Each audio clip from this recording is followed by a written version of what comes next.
Hello, friends. Happy Tuesday to you. We're coming a little bit later today, but it's so great to have you here with us. If you're joining me live, welcome to the show. If you're joining me on replay, welcome to the replay as well. We're live here, and I'm excited to welcome you to today's live Level Up conversation.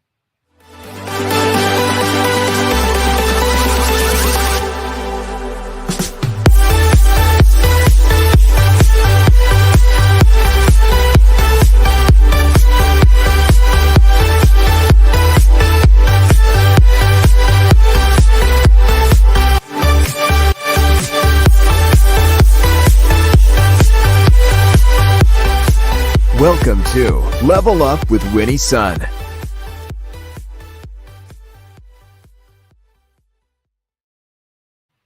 Well, hello, friends. I'm Winnie Sun, your host, Forbes contributor, CNBC council member, and award winning financial pro, here to keep you on top of relevant, trending business news. But most importantly, thank you so much for being a part of this show. Thanks so much for joining today's discussion. We're going to be sharing comments throughout the show. But first off, I want to welcome you back once again. This is a really special month. It's Financial Literacy Month. We got a lot of stuff that we're going to cover. But let's start and talk about how the market closed, because I think you're actually going to like this news. We like the days that we have positive numbers, and today was certainly one of those days. The Dow closed up almost 500 points, closing up 499 points today. The Nasdaq closed up 287 points, and the S&P 500 up 70, which just reminds you that whenever we talk about the financial markets, not every day is a down day, and not every day is an up day, and there will be cycles like there'll be corrections like those. There'll be down days, and then they'll come back up for a few days. And so we'll take what we can get. But some of the news that you probably have been seeing lately, and maybe even been talking, and I know I've been getting texts about this from some of my very close friends talking about, which is, I think it's been in the news since yesterday, and that is whether or not you're going to be continuing to wear a mask on your next flight. Now, I know a lot of people are traveling again, right? Trying to get things back to normal. We're seeing a lot of people getting on the plane, heading to Hawaii, heading to the Caribbean, and trying to go ahead and resume and see people that they love once again. Well, interesting enough, if you didn't see this already, the big news yesterday was in the wave of, there was a judge in Florida that ruled, and they struck down the CDC recent rule that you had to wear a mask. This was in planes, this is in trains, this is in public transportation. Even Uber and Lyft, in fact, now are saying that masks are now optional. But now almost all the major airlines have now, as of yesterday, as soon as the ruling took place, as soon as the federal ruling took place, even those who were actually in planes at the time, an announcement was made by the pilot. At that point, passengers and crew had the option to decide whether or not that they wanted to continue to wear masks on planes. So I'm really curious to see, for those of you joining me today, how do you feel about this, right? Do you have an upcoming flight? Maybe you're even in an airport watching me now. How do you feel about masks? Because I know America's definitely split on this. We're definitely hearing a lot of people saying they're either really happy or they're very, very concerned about this, because you're teeing this up in addition to the fact that you don't need to test to go to the airport to get on the plane here in the United States. So no testing to get on the plane. And now masks are optional. We know, certainly, I read quite a bit of news on this topic, and I heard that some parents who are currently with their children on the plane when this announcement took place, some of those children were under the ages of 5. And as you know, under age of 5, there is currently no vaccine, right? And for kids under the age of 2, as you can imagine, very hard for little kids to wear masks. And there aren't a lot of treatments for children who then pick up COVID at that age. So a lot of parents are split on this, very, very concerned about this. We're seeing a lot of this trending and talking about on social media. But to give you an idea, wear masks now will be optional. I did see news today talked about Uber and Lyft as well. We're also talking about Alaska Airlines, American Airlines, Delta Airlines, Frontier Airlines, JetBlue, Southwest Airlines, Spirit Airlines, and United Airlines. Now, notice that those airlines that I mentioned to you, they're the domestic carriers right now, they're saying that some international airlines will still require it in some international airports as well, but also in Philadelphia. Philadelphia's airport does require continue to be indoor masking, so that's still something that is necessary. But I'm curious to see for those of you who have travel upcoming or maybe even thinking about booking a trip. I was actually thinking about booking a trip pretty soon too. How do you feel about this news? Do you think that you're going to be continue to wear a mask on the plane at the airports, or are you excited about this news and that you can do away with this? It's interesting. I think it's really interesting given that we're still in the pandemic, and it seems like there's been a lot of news talking about this new BA2 variant that's causing some issues, and we'll see how this unfolds. But yeah, if you're flying to Philadelphia Airport, do know Philadelphia International Airport still does require masking inside their terminals in order to fly. But I guess once you get into the plane, then it becomes mask optional if you're flying one of the airlines that we discussed so far. Okay, so really interesting, and it's really good to pay attention because that which happens to the pandemic, as we know really well, is this will impact the economy, this will impact the financial markets, and so this is stuff that we want to pay attention to, right? Now, and a whole area, and a whole another topic then is this. And I thought this was actually news that kind of came close to the end of the market trading day today, and that is Netflix. Now, how many of you actually have Netflix? I definitely have Netflix. I enjoy it. My family really enjoys Netflix programming. Well, interesting enough, Netflix actually had a pretty rough day today. Okay, they actually saw their shares drop by almost a quarter percent today. I mean, yeah, almost not a quarter percent, almost 25%. Actually, it's 24% after they said that they actually lost subscribers. Now, this is the first time that Netflix says that they have lost subscribers in more than 10 years. And the reason this is because number one, one of the big reasons is because of what's happening in the Ukraine. And because of that, I guess Netflix has shut down their programming in Russia. So that definitely caused a tremendous decrease in their subscribership, right? But even before that, they were already seeing some drops in subscribership. And they're saying that part of this is because, of course, because of competition. And also, for those of you who maybe you do password sharing with loved ones or friends and family, they say that's actually part of the reason why they're losing numbers, subscribership, and also that there just hasn't been as much growth as it has been in the past. Probably because a lot of households already have it. Not to mention, we also have to talk about the importance of inflation, right? So a lot of households are probably looking at ways to save on costs. I imagine some of that is also trickling down to their subscribership. And people are maybe saying, this is a fringe benefit. Maybe I don't have to subscribe to Netflix. I don't know. But we're seeing that. So that's what news came out from Netflix today. So they're definitely seeing an impact. It'll be interesting to see some of the competitors and if their competitors are going to be experiencing that as well, right?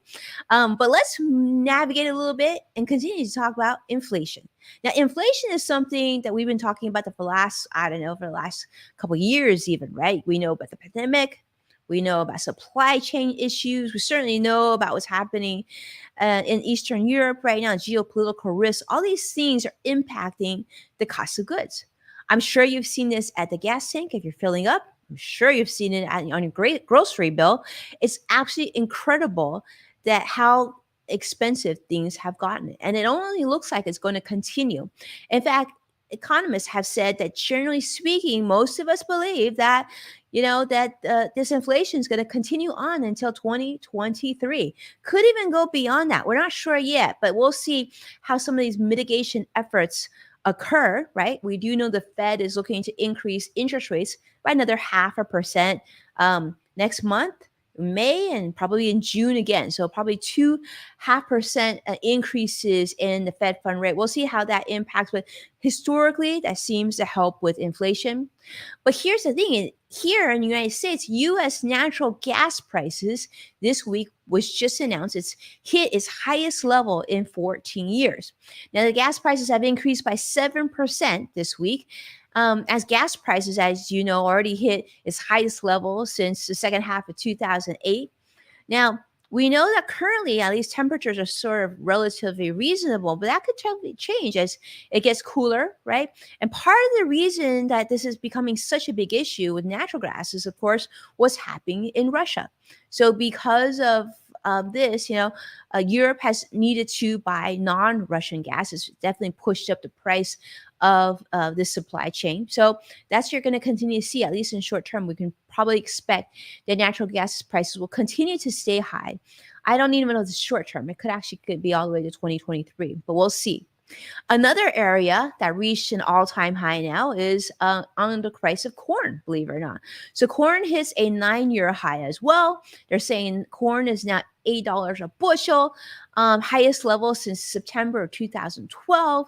Definitely another agricultural commodity that a lot of people, a lot of countries consume and enjoy.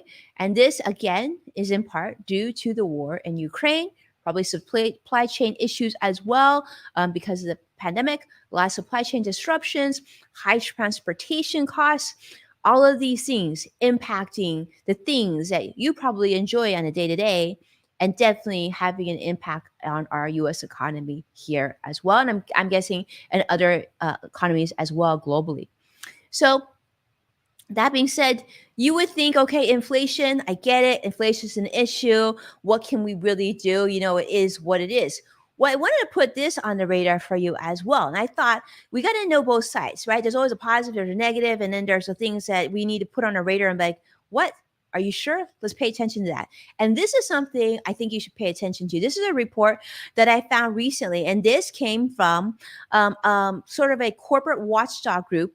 They actually released a report. This is a group called accountable.us. Okay. They actually said they've been tracking prices from some of the largest retailers here in the United States. And they're talking about, we get that there's inflation, but there's also price gouging. They're saying that there are a lot of companies, in fact, that probably you shop at, I shop at, that we don't even think about, that they said they've been seeing soaring prices, but actually more than inflation. They're saying they're taking advantage of the fact that there's inflation concerns right now. They've actually been increasing prices on things to a point that they don't need to, and raking in more profits and increasing profits. They're saying, reporting in the areas of billions of dollars of additional profit. This is according to accountable.us. So I wanted to tell you some of the companies that they named in their report, just to put on your radar. They mentioned CVS Health, they mentioned Kroger, TJ Maxx, as well as other companies. And they said that these companies raised their prices unnecessarily in the last 2 years, in 2021 and 2020 as well. As during the time when we're dealing with the pandemic and obviously economy troubles, they're saying that they actually raised prices more so than necessary. So I'm curious to see, have you experienced that? Have you shopped at any of these stores? Have you seen prices higher?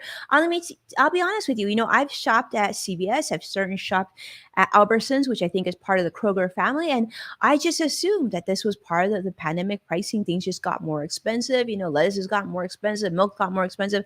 I actually didn't notice that the prices were actually above and beyond that. I imagine many of us didn't, because we're not accountable.us and we don't track these prices.